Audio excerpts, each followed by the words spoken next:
อยู่ไหนแล้ววะเต่าอ่ะ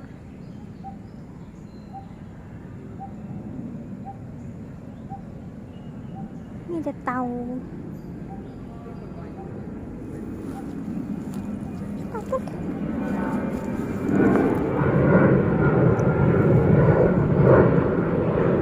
เฮ้ยมันขึ้นมาเอาเร็ว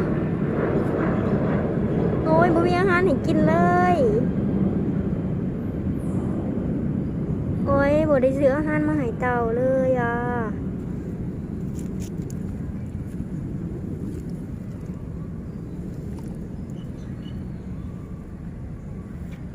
อะไรตัวขนาดว้าวนั่นกับเต่ามันขึ้นมาห้าข่อยว้ายตัวใหญ่ขนาดเลย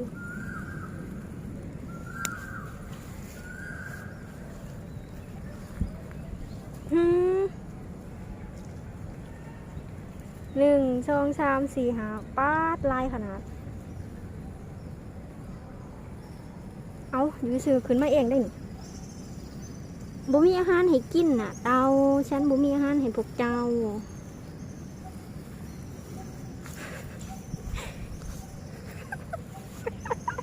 ไหวคือมันยางต่ำแล้วมัน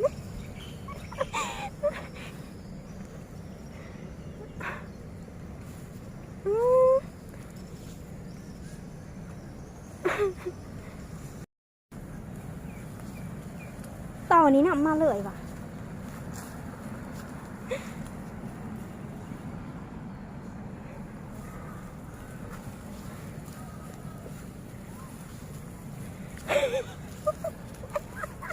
ไหวเขาจะได้นี่จะได้แบบนี้เต่า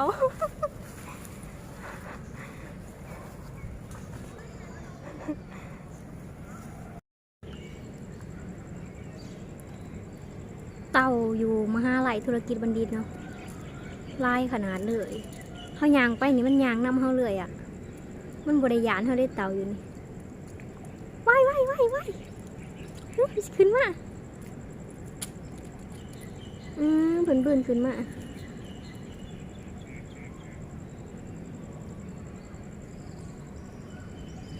อยู่มองพึ่งกับแม่น่ะ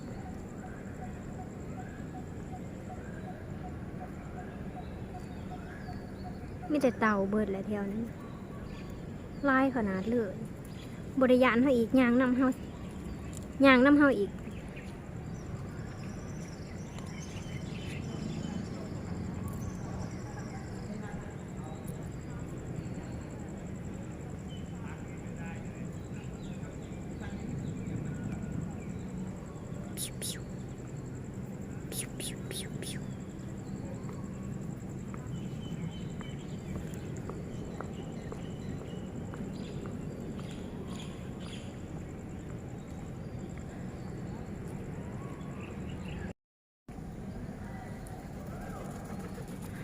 ป้าดขวมเผินลายหน่อยมีลายตัวได้นี่เป็นสาวตัว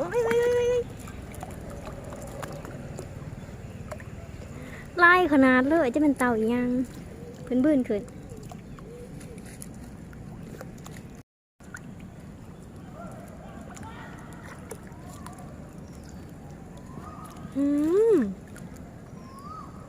ลายขนาดเลยมีแต่เต่าแถวนั้นก็เมียนเบิดมองนี่เองลายเพื่อจะขึ้นมาแล้วมันขึ้นมาบ่ได้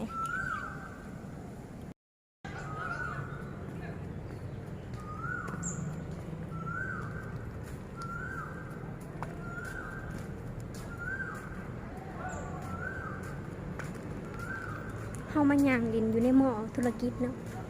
เมื่อกี้ไปเบิ่งเต่าลายขนาดเลยอยู่มองสระน้ำมองหันเนาะเป็นเต่าเขาเลี้ยงบ่เดี๋ยวดูกัน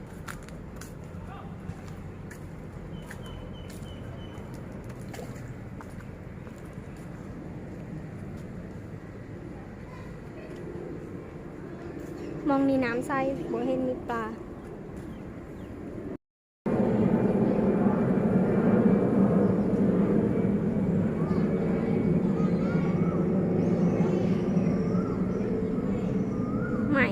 มผ้าอีไม้ไผ่เนาะมันบอกมีหนอสั่ง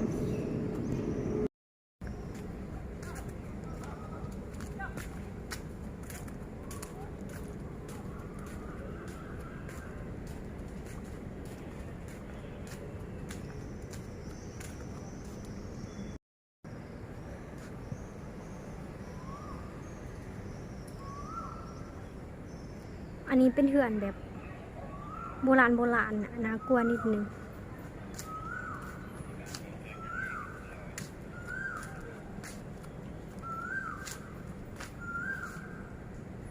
เป็นตะยานอยู่เด้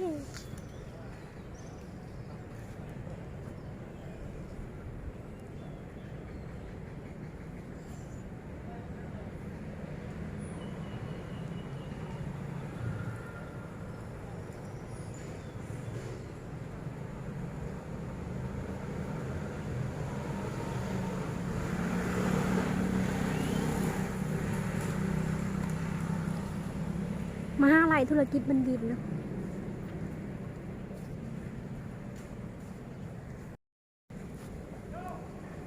เพื่อนแบบในละครน่ะแบบนางโบราณน่ะมันจะเป็นแบบเพื่อนอินเนอร์วิน่ากลัวยานดิมายังข้างในนี่ก็อากาศเย็นดี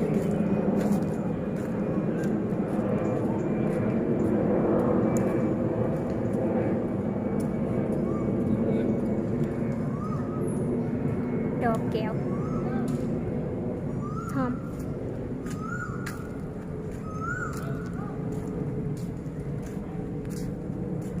มาเจอเต่าอีกเลยตัวใหญ่ขนาดเลยบุมีขนมปังให้กินมีตัวหนึ่งเนาะหันตัวหนึ่งตัวบักใหญ่คือกันลายขนาดเด้อขึ้นมาขึ้นมาดิ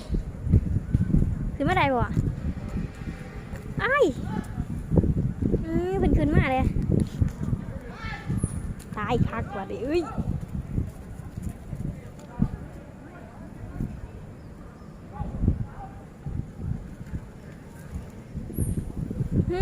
บ่มีอาหารให้กินไปกลับขึ้นกลับลงไปขึ้นนะบ่มีไปแล้ว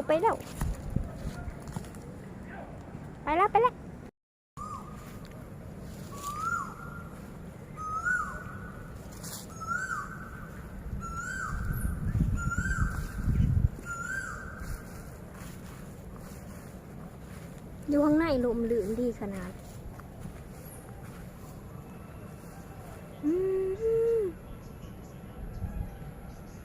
ลมลื่น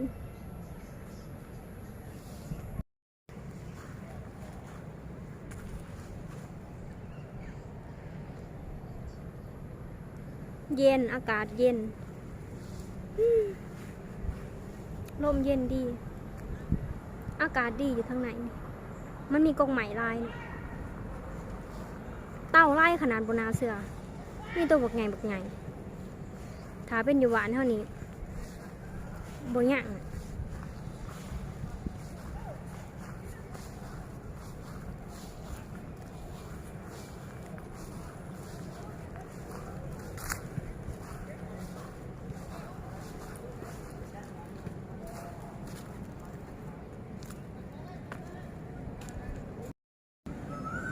บรรยากาศดีดิ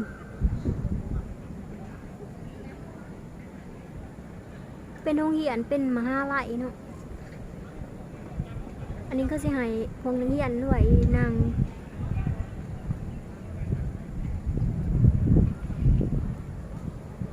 มองเลยเป็นเดินเตะบานเนาะ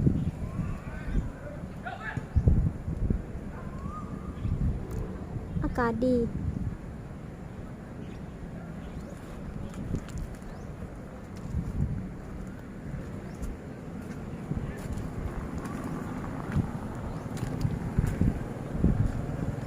ข้างในจะเป็น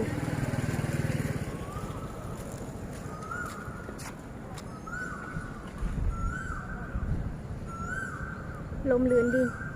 เย็นสบาย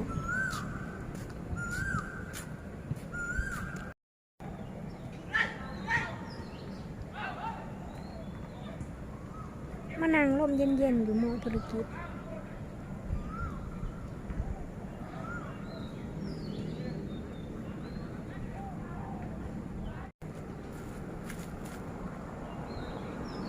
ลม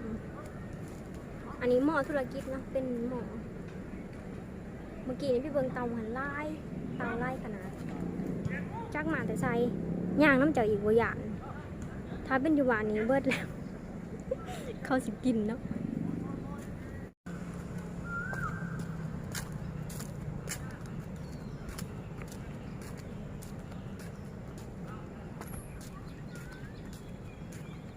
อันนี้ตอนกลางคืนเลยเด่นค่ำเลยเด้บรรยากาศกะบ่ค่อยมีคนครับคนก็มีอยู่แต่ว่าเขาสิยังออกกำลังกายอยู่มองค่ะ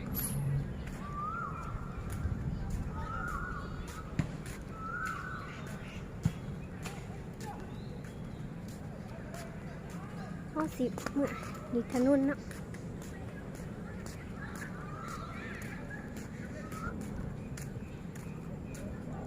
อากาศดีลมเย็น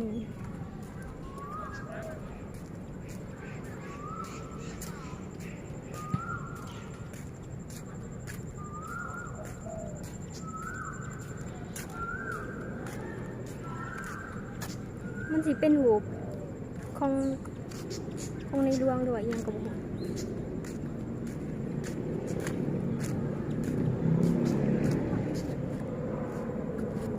หันทางออกเนาะเขาสิย่างออกทางนั่นแหละเดี๋ยวเขาย่างไปทางนั้น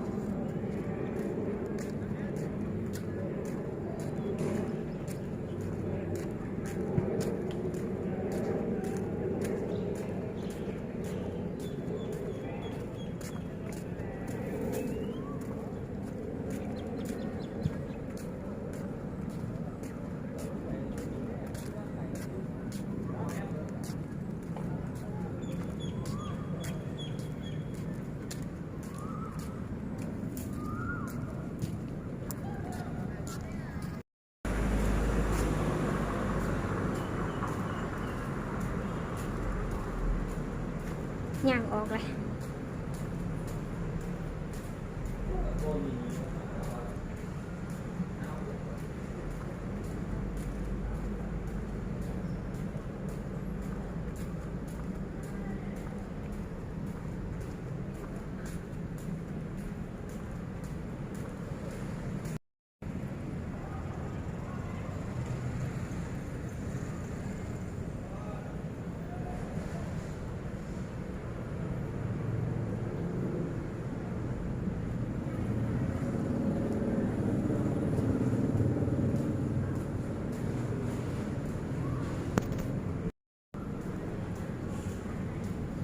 ไปเลยทุกคนบ๊ายบาย